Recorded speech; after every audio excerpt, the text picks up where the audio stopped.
everyone. Hello, welcome to the show. This is Joyce Bender with Disability Matters on voiceamerica.com. I hope everyone is having a great day, but I have to start by saying thank you. Thank you. You know, right now, you don't know how much it means to me that I have such loyal listeners. I mean it. Thank you. And to those around the world, we have over 137 countries with listeners from China to Australia to Saudi Arabia. Whoever that one person is in Saudi Arabia, boy, you're there on a big day because I know this is the peace talks between the United States and the Ukraine. Sorry, I had to think about that for a minute. But I always say, and Perry, you've heard me say this so many times, even if it's one and only one listener, you can make a difference. What you need to do is go to other people with disabilities, have them go to any like NGOs where they have English speaking people, where you can let them hear this because you're helping change lives. And a special shout out to Germany. You are the largest listening audience. And although my father 100% Italian, my mother was 50% German. So, hey, there you go. Thank you so much, though, for your listening. Yoshiko, oh my God, Yoshiko Dart, you're going to love this show because it is your one and only favorite thing, the Bender Leadership Academy. So you all know this, on Facebook, we have a Bender Lead On team, which is high school and college students.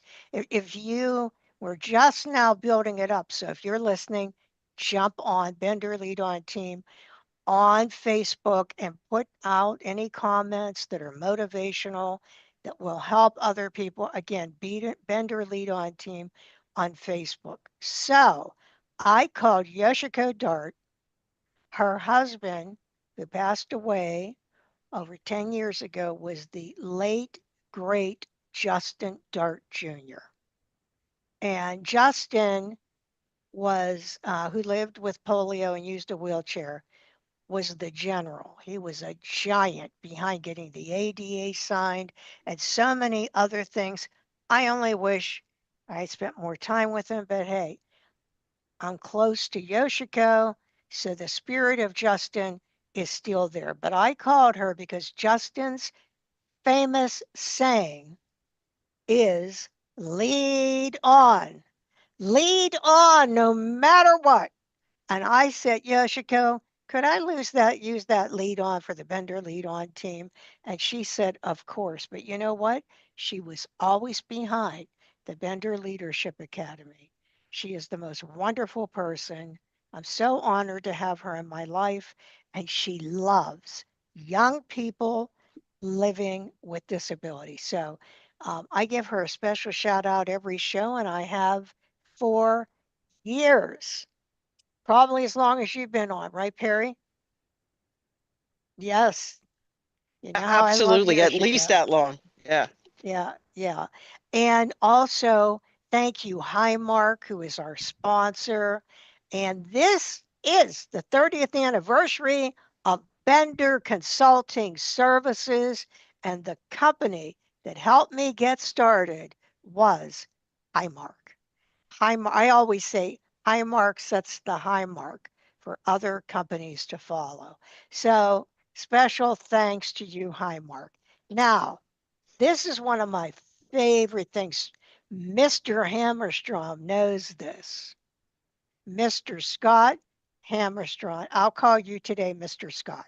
I like Mr. it. Scott, Mr. Scott um, knows how much I love the Bender Leadership Academy and these high school students with disabilities. As a matter of fact, Mr. Scott, Paula, and I are driving tomorrow to Delaware to the very first ever Bender Leadership Academy class. And you know what? I get so excited. I do have to, oh, I get to see them tomorrow. I love them. And I love you. I love all of the students in the Bender Leadership Academy. But hey, let's get started with you, Mr. Scott. How about if you introduce yourself to everyone and tell them who you are and what you do? Well, Joyce, thank you so much for having us on the radio show today. I'm Scott Hammerstrom. I'm the manager of programs and partnerships for Bender Leadership Academy, and I've been working full time on the nonprofit side since 2020. But I've been working with you since 2007, so 18, 19 years, and I have the opportunity to work with some great young people like CJ and Alex that you're going to get to hear today. I just love the opportunity. I love seeing our students grow from class number one to our graduation, and the confidence that they gain and all the soft skills that they gain. And they get the feedback after they graduate and going to school or finding a job for the first time. The successes that they have is just absolutely amazing. So you're going to hear a couple stories today. So we're excited to be here. And you know what? We're blessed to have you. Oh, thank you. Scott, Mr. Scott is the most wonderful person. And you know, you can have, I always say you can teach anyone certain skills, but not passion. You either have it or you don't, and he has it. Okay, Miss Rubin, it's so nice to see you, Miss Bonnie. How are you today? It is nice to be here. It's great to be on the East Coast. So I know what time it is. And my name is Miss Rubin, and I am the senior program specialist. So I coordinate all the delivery of service for all of our programs. But I am blessed that I get to teach these young people about getting ready for the world of work. And I am passionate about it. And I love these students almost as much as Miss Bender. I learn from her, I watch her, and I am just so excited to be here with these two. These are superstars. These students are awesome, awesome. And so I am so excited that you invited me to be here as well. Another blessing in my life. Let me tell you what about Miss Bonnie Rubin. She is so passionate. I mean, she loves this, which she does. She loves it. And I love her. And she is really epitomizes having gratitude, which I is so important today. Okay, CJ, who are you? Where do you live? Where do you go to school? Let's hear it. So I'm CJ Rick. I'm a senior at Pennsylvania Leadership Charter School, a cyber charter school in Pennsylvania. Um, I'm not sure the best way to describe myself, sorry, but Well, where do you live? Where do you live, CJ? I live in Schuylkill County, Pennsylvania, and And where is that? Is that closer to Harrisburg or to Pittsburgh? that's closer to Pittsburgh, I believe. Okay. Well, we're happy to have you here with us today, CJ. Can't wait to talk to you more. And do you go by Alexandra or Alex? I go by Alex. Alex, I love Alex, except she went to Westminster College. Yes, I And do. the rival of Geneva College. Actually, Alex, my CFO, Kelly, went to Westminster, and she has a Really? little thing on her desk that says Westminster. I keep going in turning it over when she's not here. Uh, but Alex is just the most delightful young woman. So, Alex, where do you go to school? Where do you live? What are you doing? I'm from Monaca, Pennsylvania, a little bit outside of Pittsburgh, and I'm currently a sophomore at Westminster College, and I'm double majoring in political science and professional communications and leadership. Oh, there we go. You know what? The senators that I know and like Tammy Duckworth, or former congressmen like Tony Quello, or senators like Tom Harkin, or my close friend Ted Kennedy Jr. Do you know what they talk about all the time? We need young leaders to follow all of us, in the disability political realm and run for office. So here we have Alex, political science. I'll be watching you. I'll be watching you. And Perry is our anchor. Perry, tell everyone what you do as the CEO at Disability Rights PA. Joyce, it's a pleasure. I lead 51 staff people from across Pennsylvania with offices in Pittsburgh, Philadelphia, and Harrisburg, and folks who work remotely. And our job is to really investigate abuse and neglect and prevent discrimination, and then provide legal advocacy services for people who have been discriminated against. And that's what we do, and it's terrific work. Our work includes education, housing, employment, transportation, voting, really, you name it, that's what we do, as long as it's a person with a disability with a legal related issue. So yeah, and then our services are free. And so we love to maintain that, and it's a wonderful staff. So thanks for asking. So, if you're in Pennsylvania and you have a disability rights issue, there it is. Your website, Perry? Is Disability Rights Pennsylvania, disabilityrightspa.org. That's disabilityrightspa.org. And you're my co-anchor. You're my news anchor, I should say. And she is so good. Well, here's how I want to start.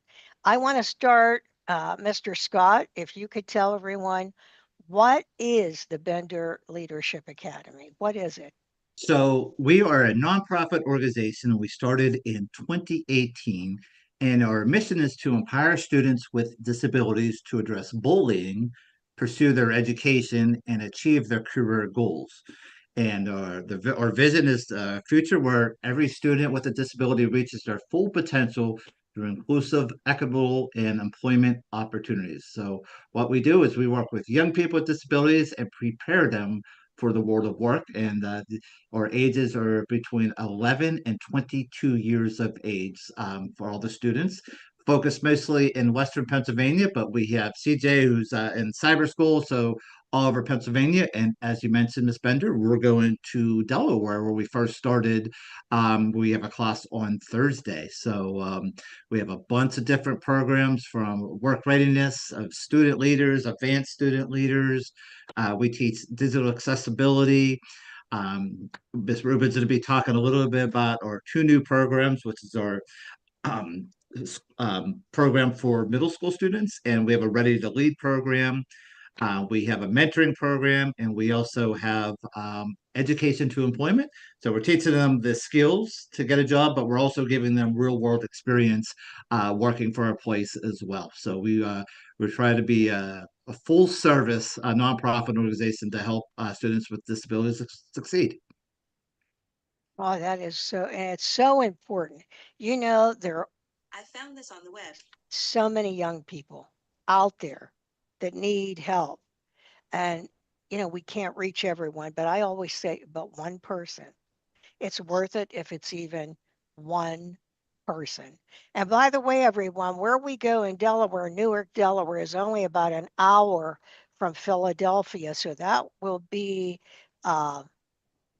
visiting schools. That will be our next chapter going east.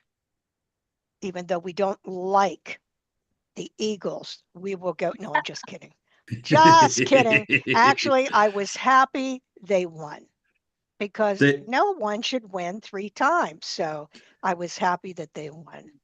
Okay. Joyce, if you're going to be in Newark, Delaware, you better get an Eagles jersey. Well, guess what? You don't have to worry. I knew this. So the last time I went there, we took, was it cupcakes, right? Or was it a cake? I can't remember now. We had cookies that were green to celebrate the Super Bowl champions, the Philadelphia Eagles, for the students. Hey, it's still Pennsylvania, right?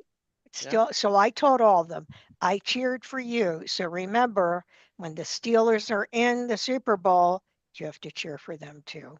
And I know they would. So, Miss Rubin, we only in the past worked with high school students, That is and correct. now we work so excited in a new frontier. Do you want to talk about that? Oh my God, I would love to talk about it. So we started getting some requests from a middle schools about the need for work readiness because it is something that they want to start early. So we talked to some people and we created a curriculum. Now the curriculum focuses more on healthy mind habits and preparing students for the challenges that they will face as they, move out of middle school into high school. But every day we have a word of the day, a work word of the day. So initiative or teamwork or accountability, gratitude.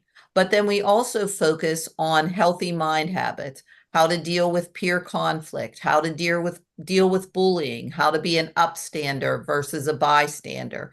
And each student gets a book called the Mindfulness Book for Teens.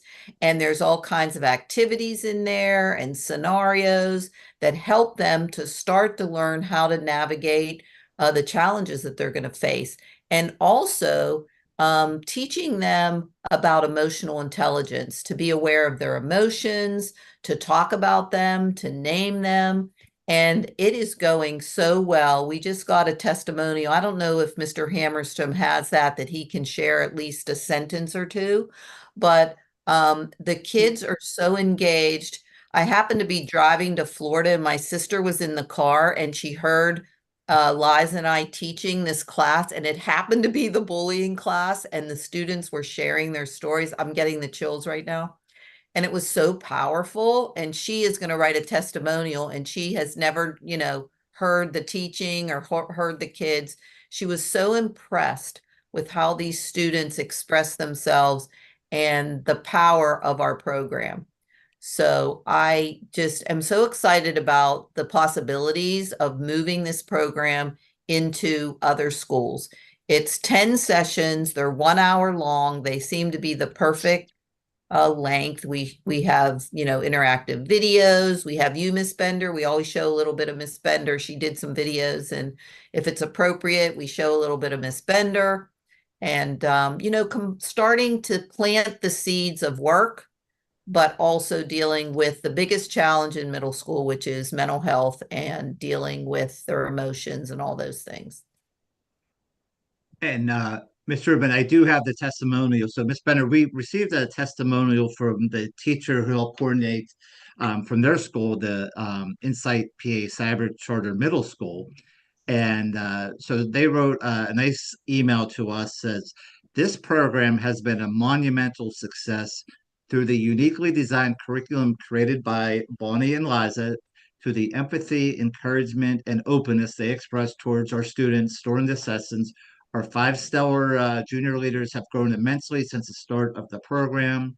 It goes on, but they just absolutely, the teachers are just overwhelmed by this program and the success of it and the growth of the students. And they're already talking about doing this for next year and continuing on with our Ready to Lead program, which we'll talk about in a little bit. But it's great to hear the feedback that we're getting for this program. Oh, that is so, I'm so excited about that. And Miss Rubin, I can imagine, because Mr. Hammerstrom, I've been with you when the students speak up, and you know what I tell them? What do I tell them, Miss Rubin? What are they? You are awesome. She's got it. That's right. So speaking of you are awesome, Alex, you'll have to come off mute. Okay, so Alex, tell us when you went through the Bender Leadership Academy, and how that impacted you. I went through the Bender Leadership Academy when I was a senior in high school. So it was still online, but we had our meetings once a month. And I think the thing I was talking to my parents about this a little bit last night, but I think what I gained the most from it was just feeling so supported and feeling such a sense of community, having so many other students around me who were sharing their same experiences and kind of learning about having a disability and how that affects other people and kind of being able to see how we all kind of relate in one way, whether or not we knew each other. So I think that was kind of the biggest thing I gained from that, just that feeling of support and community with other people. Well, that makes me so happy. See, this is what I always say. As everyone knows, I live with epilepsy and I'm hard of hearing. And when I was the national chair and now the local chair, I have no words to tell you what happens to a child with epilepsy when they meet another child with epilepsy. Because, the disability has so much stigma that to them, they think there isn't anyone like them and what they're going through school, no one like them. Imagine having a seizure in 7th grade in the hall. I mean, can you imagine what you go through? No, even I cannot imagine. But then when that person meets other people their age with epilepsy and they say, oh, let me tell you what happened to me. I was speaking and right in the middle, I had a seizure or whatever it is. It changes things. Just like you said, Alex, hearing about other disabilities, it is so different. Same thing with the deaf community. That's why everyone loves Gallaudet and NTID, because all of a sudden you're not the minority. You're in with other people with the same disability. And I do believe that. I believe that. How about you, CJ? What would you say impacted you the most? And I would there you go. I would say going through the Bender Leadership Academy, um, it's just been really helpful to be with other students my age and understand their struggles. And we have such a supportive community. I would say it's really like I feel like I would just be ripping the words out of Alexandra's mouth, uh, but it's just having such a supportive community and knowing that we can talk about these things and learn from each other and get a new perspective and realize we can build our strength from our weaknesses because our weaknesses are still our strength. That is so true, CJ. So I have to ask you another question, CJ. How nervous were you when you had to give that first speech? Quite nervous. But did you notice how it changes, as you go along doing it? How about you, Alex? Were you nervous the first time? I was very nervous. Yeah, but I noticed like each time I would give a speech, I felt better and better about it. Yeah, it is amazing. Mr. Hammerstrom, how do people change from class 1 to graduation? It is night and day. So the first class, some of the students are afraid to even get up to speak, or they're whispering, or their speech is only like 10 seconds long. But by the fourth class or sixth class, they're giving a 1 to 2 minute speeches. They're project. They are confident. Sometimes there's a lot of the students don't even use notes or just use them frequently. It's night and day between class 1 and graduation, and it's just amazing.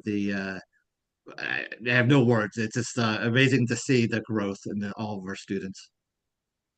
Yeah, first class, you have maybe 1 or 2 people that when I say, okay, who would like to come up first, raise their hand. But by second class, more people. And by third, everyone, people even say to me when I walk in, they'll say, can I go first? I want to go first. Can I go first?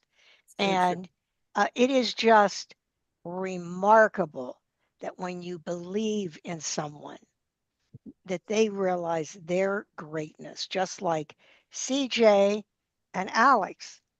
How many people do you think there are in the world that get on a radio show?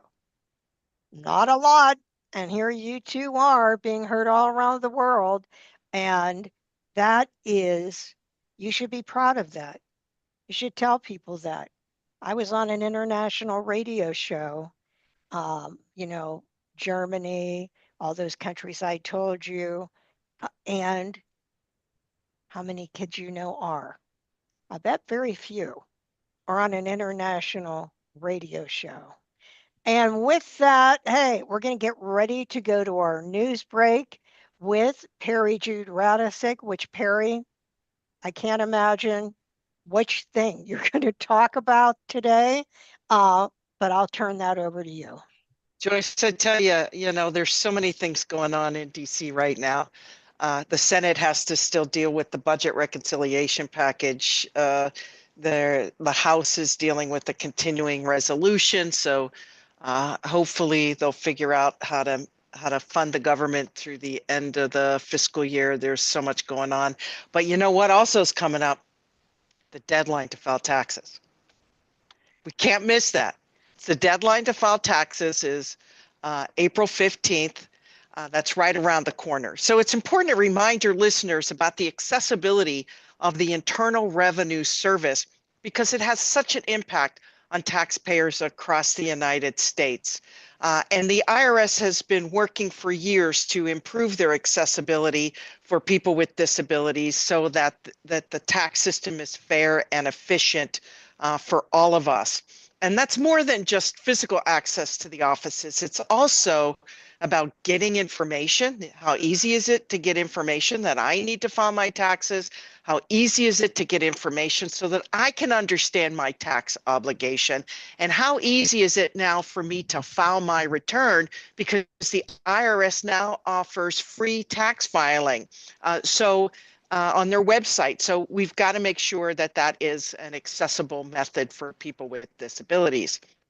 So as I said, over the years, they've improved accessibility through its online presence.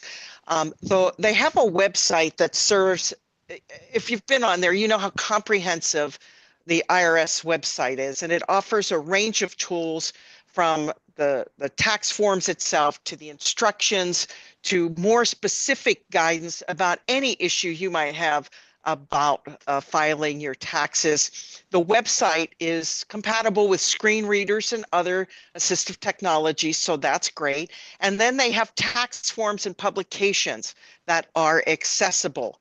So if you go to the website and you want a particular tax notice and it's not already accessible on the website, you can call the IRS and ask them to send you that form in an accessible format.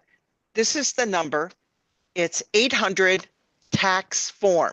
That's 800 tax form, easy to remember, and you can ask for anything in an accessible format. We have to remember the IRS is still subject to Section 504 and is still subject to the 1973 Rehabilitation Act and other civil rights laws, including the ADA. So it's really important that you have access to it in any manner in which it is accessible to you. So Joyce, advocacy matters. If any one of us or someone we know needs accessible formats to file their taxes, go to disabilityrightspa.org today, click on today's Advocacy Matters segment. Halfway down the page is the segment, and you will find the link to the IRS webpage that has all of their accessible tax products.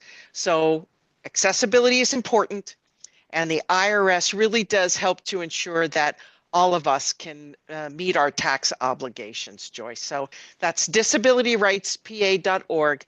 Click on today's Advocacy Matters segment for a link to the web page for the IRS that has all the accessible information.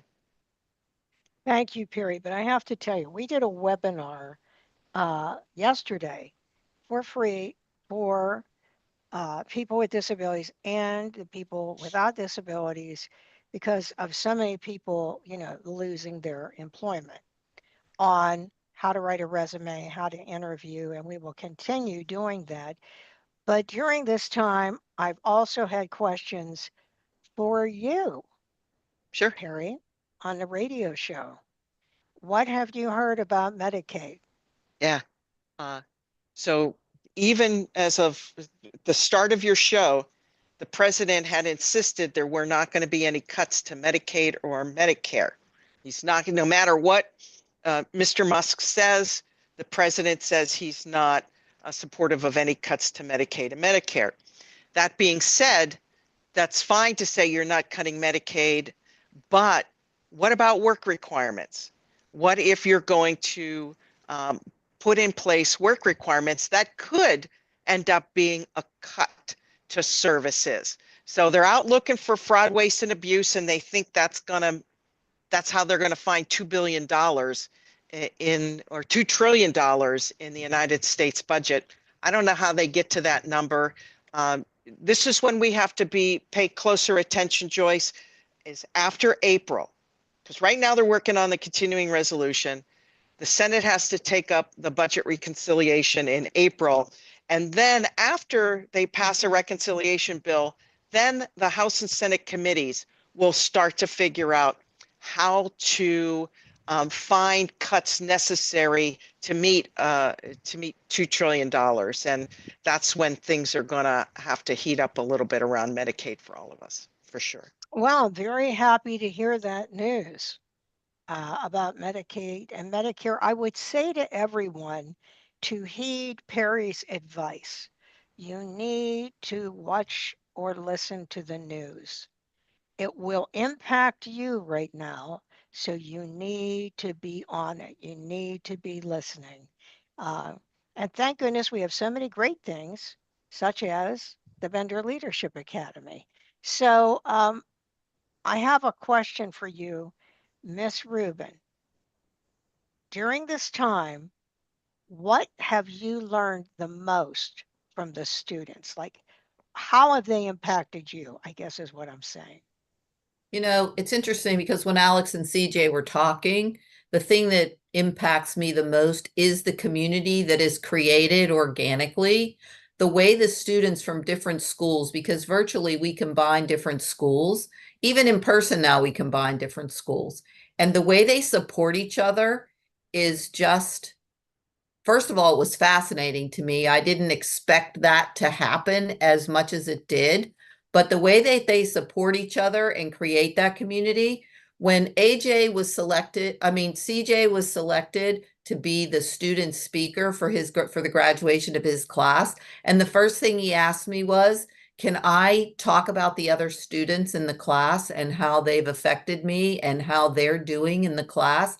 I said, absolutely, CJ, because they do exactly what CJ and Alex both referred to, is they get a different perspective, and they also realize how many other students have similar challenges to them, and that gives them confidence. And like you said, Ms. Bender, when a student with epilepsy meets another student with epilepsy, how that changes them. And I think that what happened without us knowing it, so we have all this curriculum and all this stuff we teach them about work, but what happens in the chat and what happens between the students, I think is the thing that impacts Liza and I the most. I can't tell you how many times I cry, and Liza is worse than me.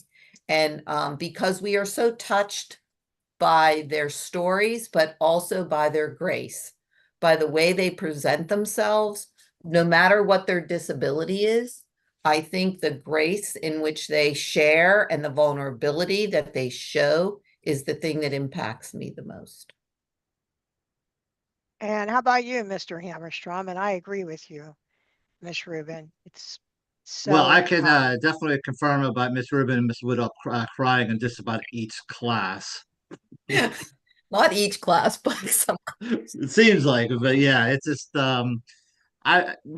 what Bonnie said is exactly true. It's just I'm just just so proud of all the students, and I think I learn from them as well, and it's just I just love each class. Each class is a little bit different because we teach different things, and like I said, I get a lot out of it as well, and just proud that I get to be a part of this. It's not sad tears, it's It's happy tears, proud tears. proud tears. It's like, I'm so proud of them. Like they step up, almost all of them. There are a few that have a difficult time because they're shy or they're introverted, but most of them will step forward. They'll step up, they'll step out of their discomfort, and they will, go beyond their comfort zone. And that is CJ, Alex represent that so much because they're so articulate, but it's hard to get up in front of people that you don't know, and it's hard to, but the growth in both of them. So CJ's only been in student leaders, and Alex we've known a little longer, but the first speech is everybody, even the most articulate, even the most extroverted, even the most, confident. That first one is tough, right? And they do it. And Miss Bender, we've seen it in person at our host site Highmark for our student leaders class. We were there last week, and one of the students, at first time she didn't want to speak at all or couldn't, and then second got a little bit better, and the third she's making progress. And Miss Bender, I'm not sure if you want to talk a little bit more about that, but you saw it firsthand, the impact that we're having. Actually, I thought about that with two students, but the first one that Mr. Hammerstrom is talking about is a person with significant autism and other disabilities where she has great fear and anxiety. And the first class, she did not want to go up. Then, I had to go up and stand in front of her like she couldn't see the audience. Now, this class walks right up, sits down by herself, not with the teacher. And although she read the speech by looking down, it was like monumental change from the beginning. And another student was used to she only sit in the back of the class the first time and seemed like she wouldn't be that involved. And she went from that to being the most involved. When you say, Mr. Oh, Hammerstrom, yeah, absolutely. And the other thing that I noticed, the first class, young people, they're not volunteering to speak. Nobody wants to raise their hand, and there's very few who do, like one or two. But each class, as you move forward, everybody's raising their hand to volunteer to speak. Like, we don't have to choose anybody. They all just raise their hand and want to do it. oh, I've had classes where I never had to choose anyone. Yeah. Every person raised their hand, which is amazing. I just want to say, and I tell them all the time, there are executives that would not want to get up there and speak. I mean, there are business people that would say, I don't want to do that, but you do, which is so amazing. Alex, when you see now today, or if you would hear about students with disabilities that are bullied, what would you say to them? I mean, I think there's a lot like I learned from this class that I would say, but I think one of the biggest things is to lean on the people around you. Just hearing so many other students that were so supportive of me, I think was very important. But also another big thing that I learned from this class that I've kind of noticed in my own growth is just the change in mindset of having a disability, where I think when I was younger, I thought a lot about what jobs can't I have, what can't I do, and then and I now, as a result of this class, more of a mindset of, how can I prepare for this career? How can I advocate for myself? So just kind of having that shift in mindset, I would definitely say focus on how to live kind of not around a disability, but live with it and through it, and learning that this isn't something that's going to go away, but it isn't something that sets you back either. Oh my goodness. You are so polished, young woman. And that answer, oh man, what a great answer. Yeah. Thank you. So if you're listening right now and you're a high school student with a disability, and by the way, say you're listening and you have a nephew or a niece or a brother or sister or son or daughter, whatever it is, and you know they're being bullied at school, you can get this show. Just go to Spotify tomorrow or Amazon, and you can hear it. You can hear it on Audible. Disability Matters with Joyce Bender on voiceamerica.com, because you never know how much hearing these two young people could be impactful in ways you can't imagine. How about you, CJ? What advice do you have for someone listening right now who is being brutally bullied? I would say that for those who are being bullied out there, don't give up hope. That is the main thing to do. Don't give up hope. Sorry, I'm getting my words mixed up a little bit. It is very important that you do not give up hope, because just from like what my peers have told me in the student leaders program, hearing their stories, it's all been about hope getting them through them, and hope getting them through these experiences. And from the people I've helped, when they've been bullied, and they really, you need to be there for others. And if you need others, you need to find someone who can be there for you. And it can be very hard to express yourself. You can be very hard to open up, depending on what it is. But do not give up hope, and never give in, because you are, valued, and you have the worth of a human being. Wow. CJ is going to become a motivational speaker or pastor. Don't know which thing. But when you talked about hope, you can't give up hope. You can never quit. You can't quit. There is one thing. If you sit around and you're thinking and you're afraid, that's not going to help you. Action will help you. You've got to move. You've got to have action. You've got to keep going. And you've got to remember who you are. Always tell students, think of a remote control. When you don't like something on TV, you change the channel. When someone says something to you you don't like, you do the mind switch. You change the channel. You don't have time to hear that. You don't have time for them. You know you're awesome. That's what you do. Change the channel. Because every day when you get up, you know who decides if you're going to have a good day? You do. Attitude is a choice. When you get up, you make that choice. And I hope you are listening to these two dynamos, Alex and CJ, because they're just both so outstanding, so excellent. I don't want to forget, Mr. Hammerstrom, to ask you about some of the other programs that we have. What other things do we do at the Bender Leadership Academy?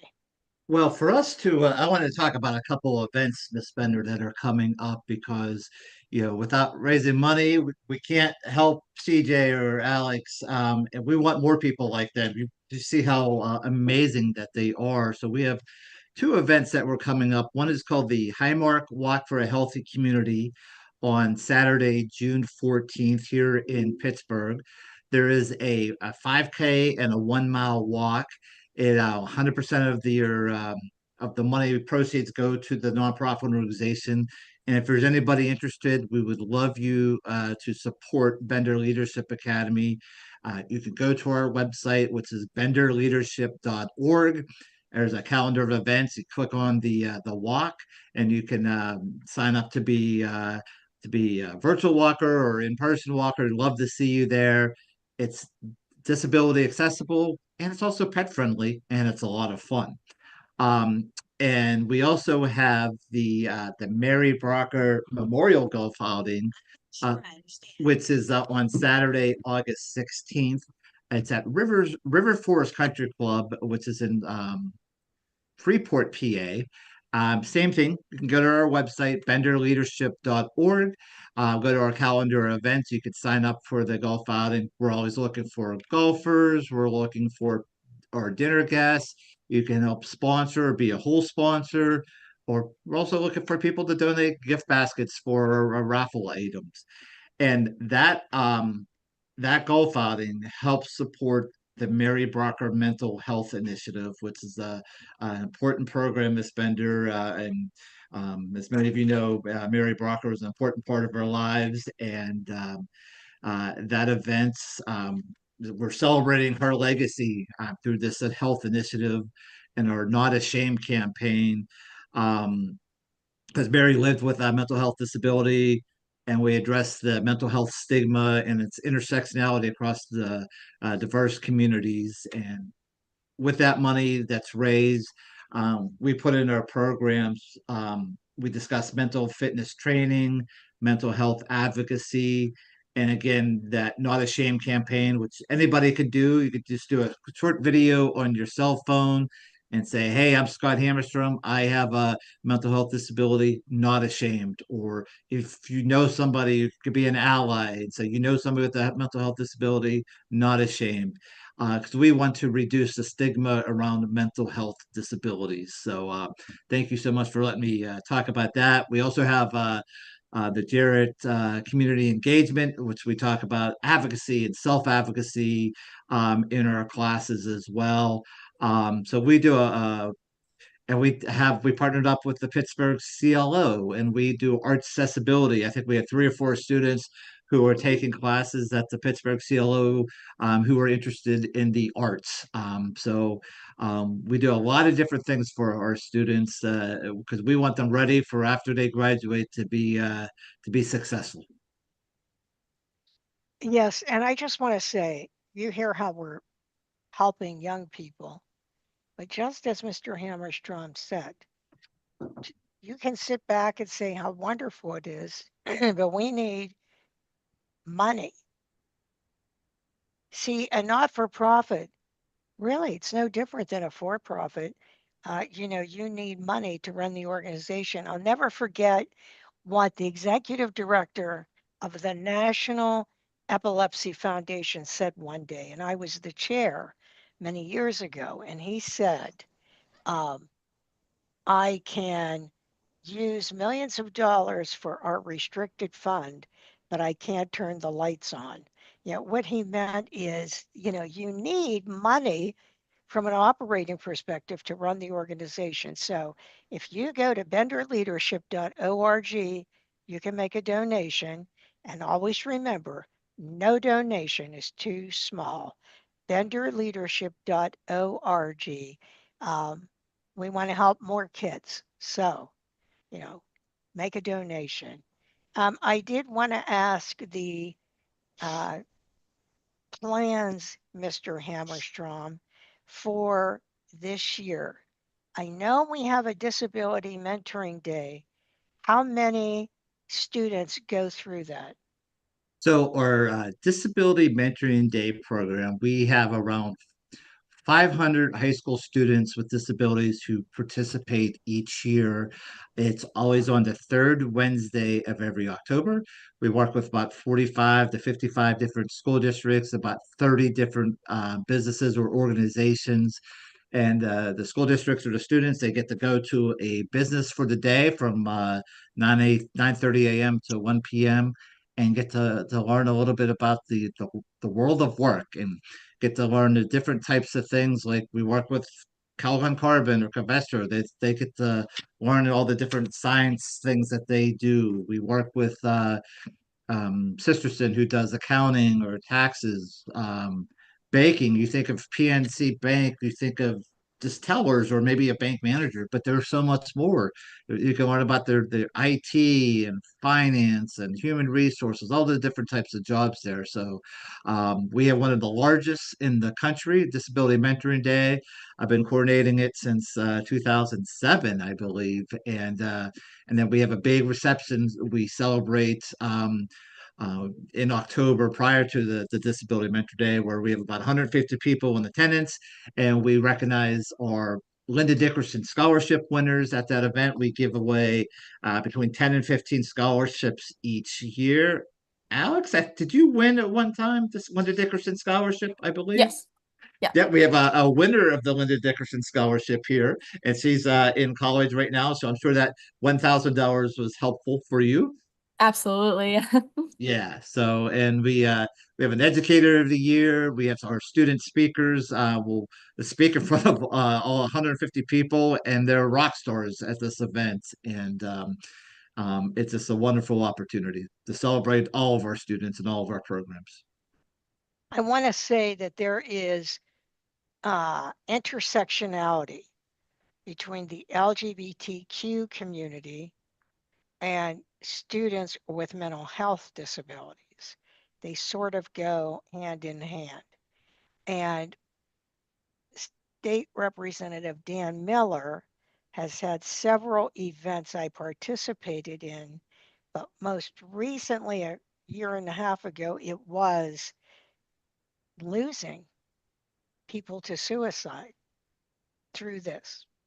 So we are having a Pride event here in Pittsburgh for the Bender Leadership Academy at the Rivers Club in downtown Pittsburgh. When is that, Mr. Hammerstrom? Yes.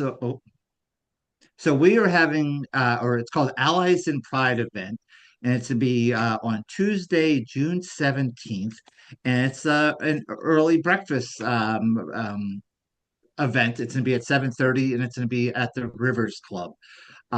So we have Maria Town from AAPD that will be coming in as our featured speaker, and this is our third year doing it. It gets bigger every year, so we're looking forward to that event as well.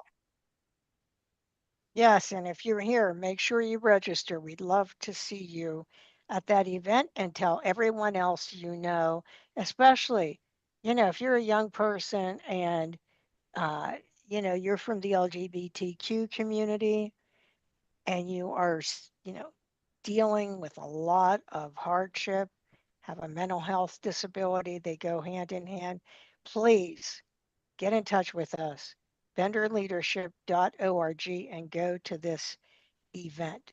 Well, do you have any last words for us, Alex? Just thank you to everyone involved. I have a lot I owe to the Bender Leadership Academy. I definitely have noticed a lot of growth in myself as a result of it. So I'm very happy to be here. Thank you for having me on. Oh, I'm thrilled to have you on. I got my eye on you, Alex. Okay, CJ, do you have any last words? Well, again, don't want to just copy Alex, but it's been an honor to speak here and to speak to all of you, and really just to all of you listeners out there, you're awesome.